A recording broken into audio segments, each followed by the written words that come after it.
제가 그때는 뭐 공학이 없었으니까 남중, 남고, 그 다음에 형제, 동생 하나 있고, 그 다음에 군대 갔다 오고 이랬단 말이에요.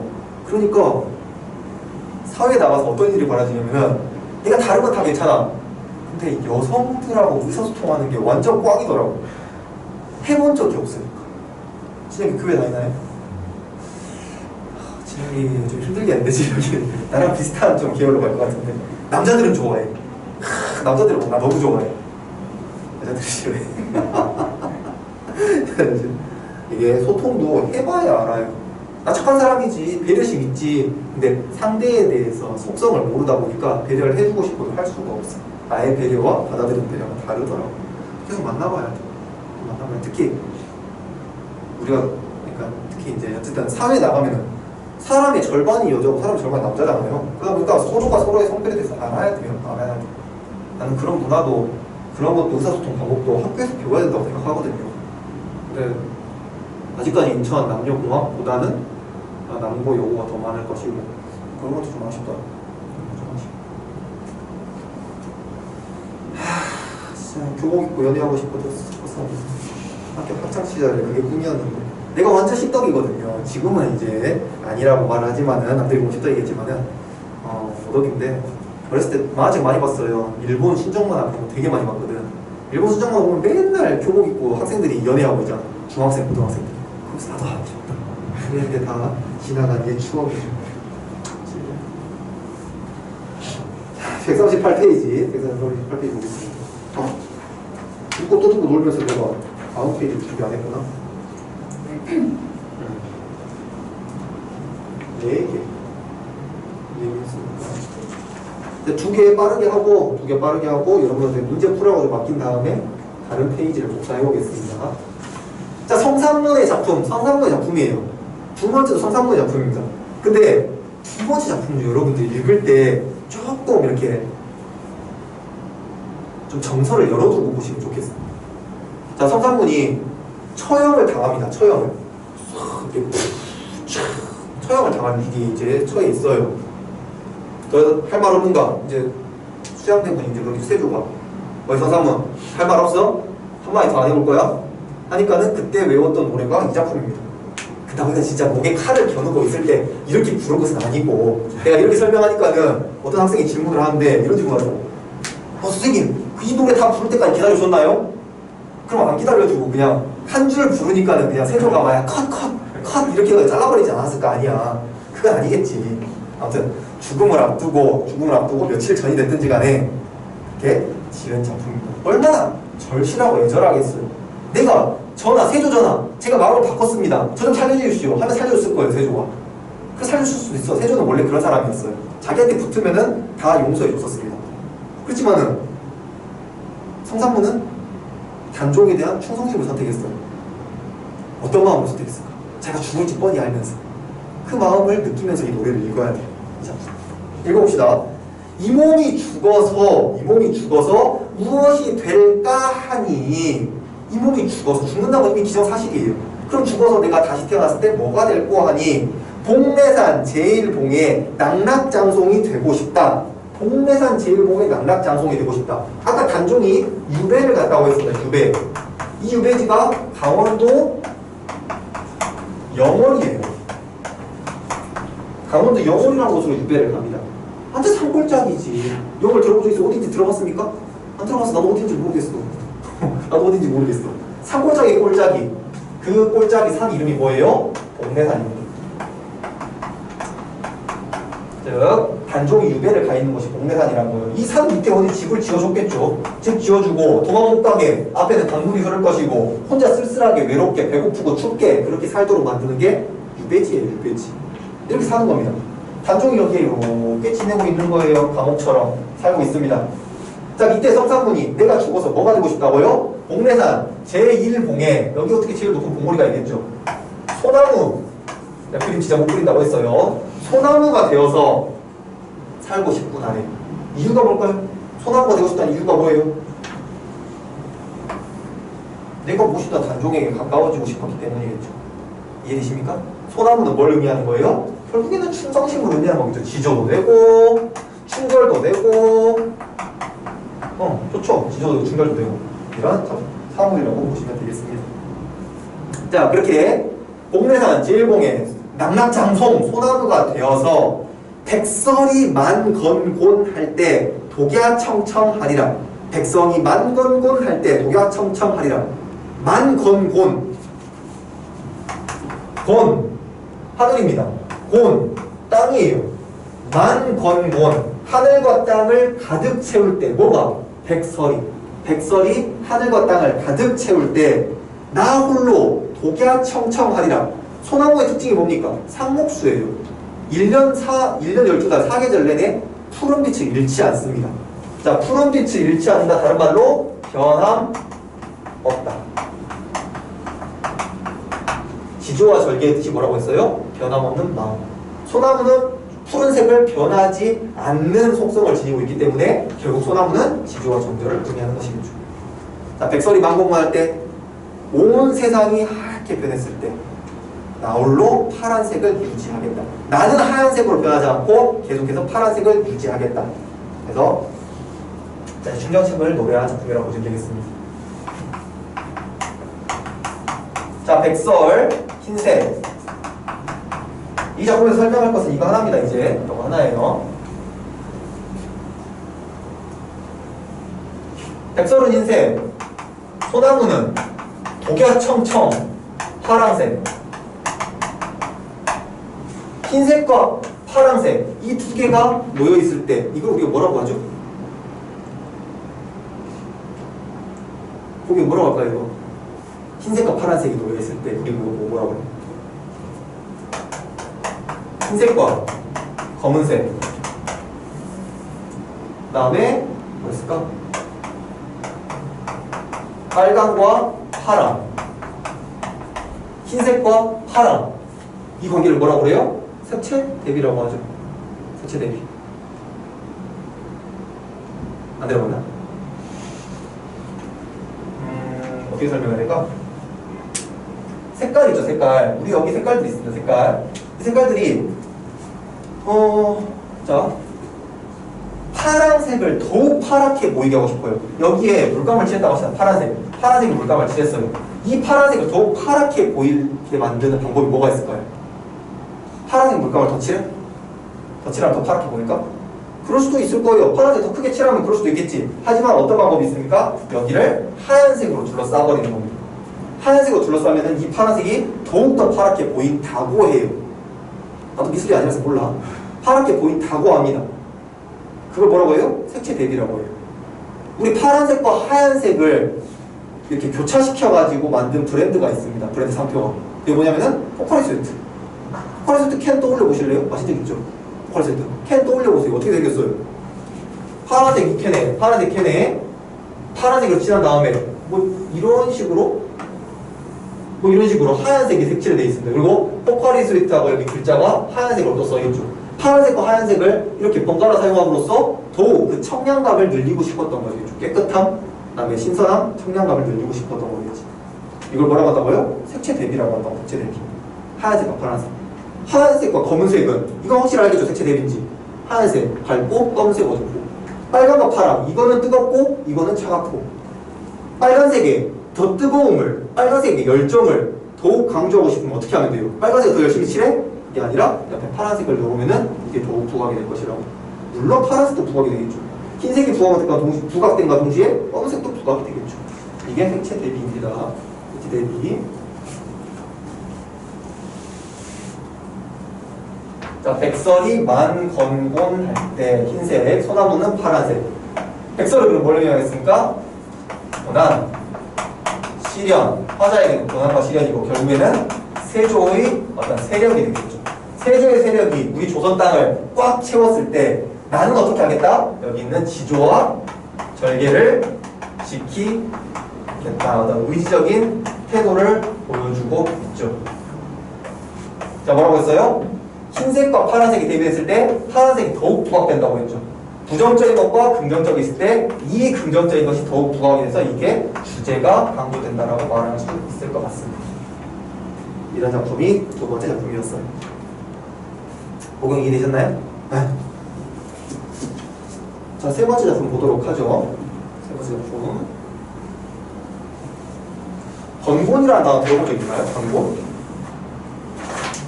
번곤이라는 단어 들어봤어요? 오늘 처음 듣는 건 아닐 거예요. 일단 대표적으로는 그 태극기에 있는 그 검정색 막대기, 그게 번곤을 뜻하는 거 아니었나? 제기를. 이제 태극기를 들먹였다가 내가 그걸 해설 못하니까 되게 나쁜 놈으로 보이네. 나쁜 놈인 것 같은데. 나 옛날에 어렸을 때 바람의 나라라고 했었는데, 바람의 나라라는 게임에서 스킬 중에 번곤 대나이도 있었거든. 번곤 대나이. 칼로 이렇게 싹싹싹싹 이런 거 있었는데, 거기서 나는 번곤이라는 말 처음 들었었습니다. 자, 가와 나 작품은 사육신인 성삼문이 단종에 대한 충성심을 변함없이 지키고자 했던 노래 작품이었습니다. 세 번째 작품 보도록 하죠. 세 번째 작품. 자, 세 번째 작품. 작가 누구예요? 원천석입니다. 원천석 누구예요? 아까 고려에 대한 충성심을 노래했던 사람이잖아요. 1차 과거 합격하고 2차 너 봤다고 치고 나랑 같이 일하자라고 했을 때 거부했던 사람. 원천석입니다. 시대는 다르지만은 고려에 대한 충성심을 노래한 작품이라고 해서 주제는 똑같죠. 시대적 상황은 다르지만은 주제는 똑같습니다.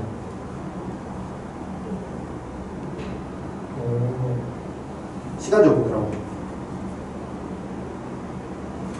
자, 봅시다. 자, 이거 봐보세요. 이 작품 이해하려면은 원천석에 대해서 조금 더 하셔야 돼요. 원천석은 자, 성삼문은 굉장히 적극적으로 저항을 했던 사람이죠. 성삼문은 부정적인 세력에 대해서 굉장히 적극적으로 몸을 바쳐서 저항을 했던 사람이잖아요. 근데 원천석은 고려가 망하고 조선이 세워졌을 때 거기에 대해서 저항을 하되 굉장히 소극적으로 저항했어요. 어떻게 했냐면 그냥 자기 고향에 내려가가지고는 집에 틀어박혀 지냅니다. 내가 만약에 고려에 대한 충성심을 외치고 싶다면은 고려가 다시 부흥할 수 있도록, 혹은 고려가 다시 조선을 망가뜨리고 다시 세울 수 있도록 그런 운동을 해야 될 거 아니에요. 군사를 세워가지고 모아가지고는 막 저항한다든지. 실질적으로 조선이 세워졌을 때 초기에 그런 반란들이 많이 일어났습니다. 고려를 다시 세우고자 하는 반란들이 많이 일어났어요. 많이 일어났습니다. 근데 반면에 원천석은 그냥 집에 틀어박혀가지고 나는 고려에 대한 충성심을 지킬 거야만 외치고 있었습니다. 그렇게 할 수도 있지. 준혁이는 목숨을 바쳐가지고 성삼문처럼 충성심을 지킬 수 있겠어요? 없겠어요? 나 안 해. 저기 누구야? 보경이. 일제강점기 시대 때 모진 고문을 다 견디면서 독립운동 할 수 있겠어요? 없겠어요?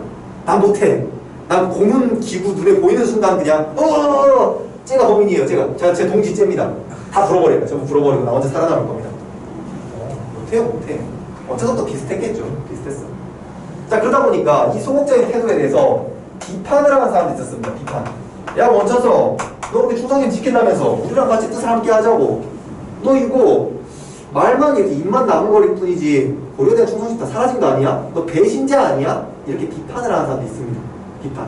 그래서 여기에 대해서 변명을 하는 작품이라고 이해하시면 될 것 같아요. 아니야, 나의 충성심은 여전히 유지되고 있어. 내가 적극적으로 나서지 않는다라고 해서 나를 비판하지 마 라는 작품으로 이해하시면 조금 더 편할 것 같아요. 읽어보도록 합시다.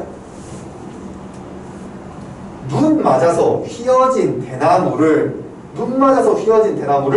누가 굽었다고 하느냐. 눈 맞아 휘어진 대나무를 누가 굽었다고 하느냐. 자, 여기 대나무가 등장을 하고 있습니다. 대나무. 눈 맞아 휘어진 대나무를 누가 굽었다고 하느냐. 대나무의 속성이 뭐예요? 대나무 본 적 있죠? 보기도 대나무 본 적 있죠? 대나무. 저기 전라도 담양에 가면은 대나무 숲이 있거든요. 대나무 숲이 모여있는. 담양이 대나무가 제일 유명한 곳이거든요. 그래서 가본 적 있어요? 담양? 중록원?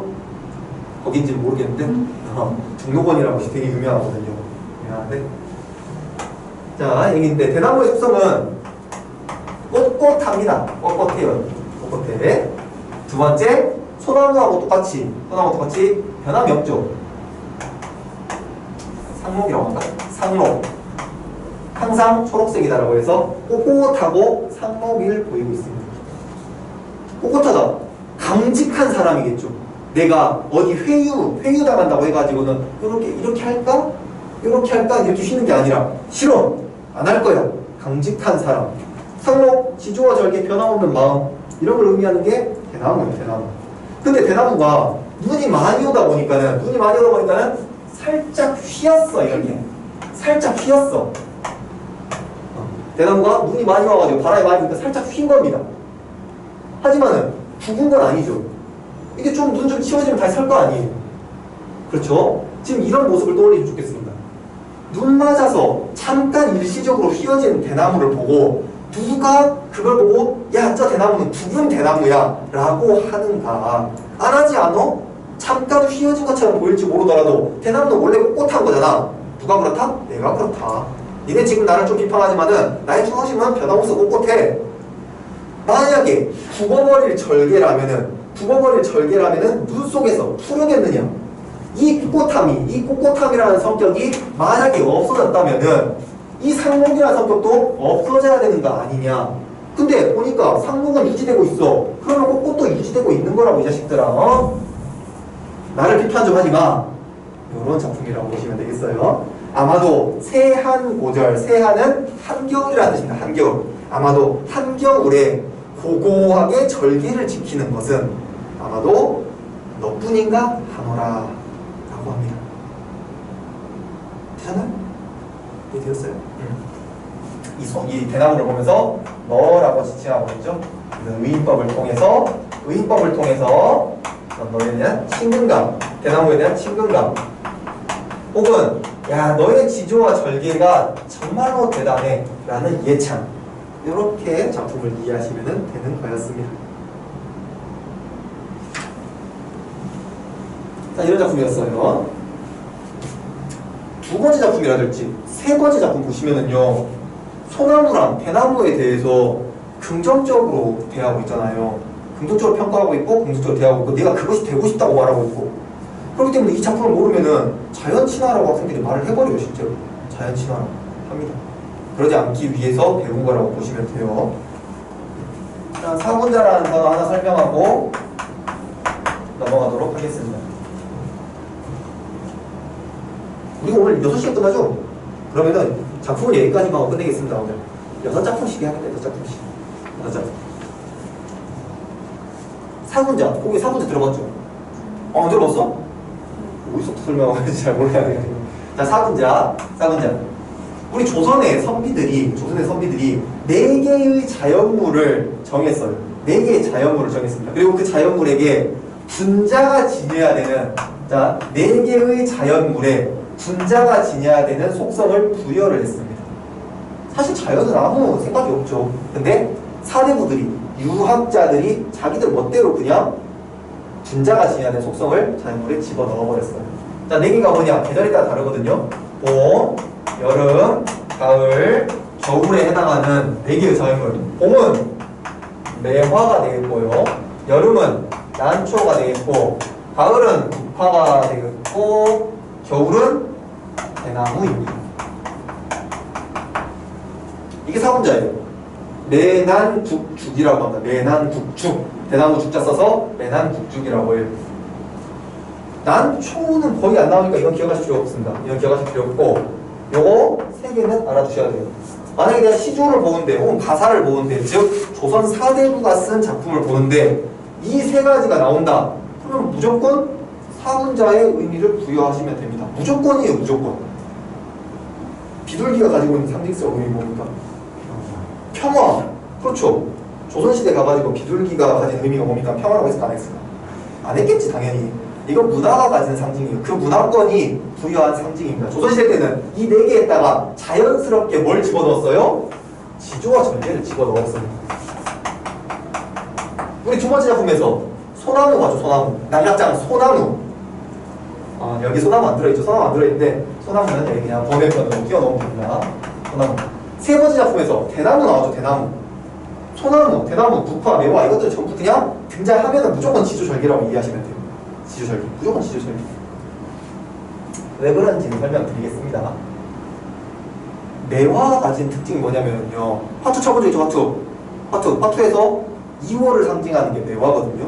2월에 해당하는 폐에 그려져 있는 꽃이 매화꽃이에요. 즉 매화는 2월에 피는 겁니다. 2월에 꽃 피워요? 안 피워요? 안 피워. 2월에는 원래 꽃 안 피워요. 그런데 매화는 눈이 내리는 그 시기, 겨울에, 늦겨울이죠. 초봄, 늦겨울. 다른 꽃들은 피지 않는 그 늦겨울에 눈을 이겨내고 추위를 이겨내고 자신의 아름다움, 자신의 향기를 드러내는 꽃입니다. 눈이 오는 시련과 역경을 견디면서 자신의 어떤 뜻을 드러내는 걸 마다하지 않는 것. 그게 바로 매화라고 해요. 어떤 거요? 송산문이 지주와 죽음을 앞두고서도, 죽음을 마음 먹고서도 지주와 절개를 지켰던 것과 유사하지 않습니까? 유사한 것 같아요? 유사한 것 같아요. 자, 꽃에게는, 나무에게는 눈이 엄청난 시련이죠. 눈이 엄청난 시련인데 그 시련에 굴복하지 않고 자신 마음속에 들어있는 꽃을 피워낸다는 뜻에서 지주와 절개로 이해하시면 되겠습니다. 반면에 가을은요, 늦가을이에요. 이제 서리가 내리고 꽃이 다 저물 때야. 꽃이 아무것도 핀 게 없어요. 하지만 국화는 마지막까지 피어 있습니다. 시절이 추워지고 고난과 역경이 오더라도 자신이 꽃을 피우고 그걸 견뎌내는 모습. 지주와 절개죠. 충성심, 꺾이지 않는 마음. 지주와 절개. 겨울은 대나무, 아까 설명드렸죠? 꼿꼿함, 그 다음에 상로. 온 세상이 하얗게 변하더라도 자기만은 파란색의 변함없는 마음을 보이고 있는 거 대나무. 그래서 사분자 플러스 소나무까지 이런 것들이 보이면은 지주와 절개로 이해하시면 되겠습니다. 고등학교 2학년이니까 여기서 한 단어만 플러스 해드리겠습니다. 고등학교 1학년 설명 안 드리겠지만은 2학년 설명드릴게요.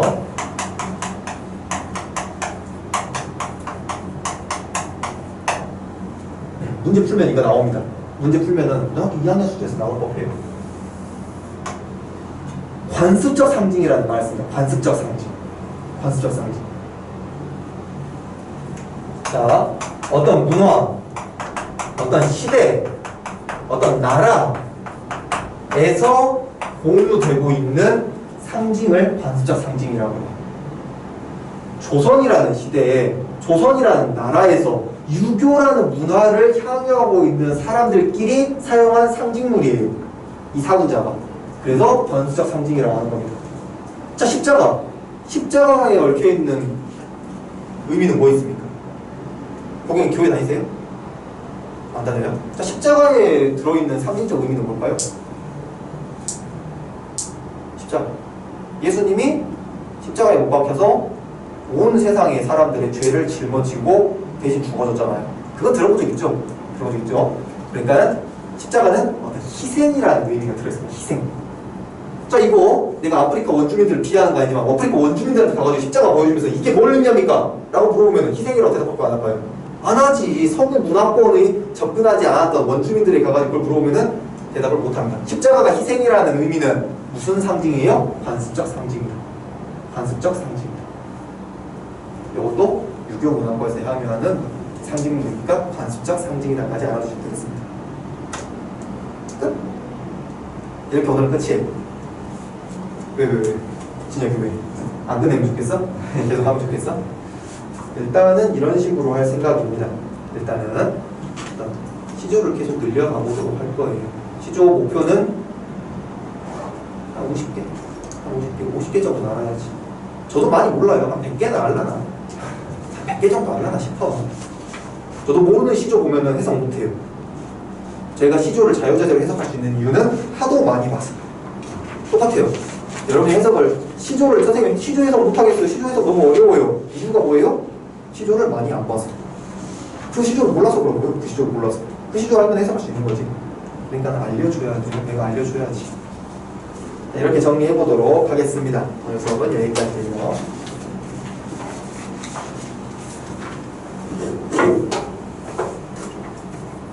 이번 주 일요일에 중으로 해요. 중으로.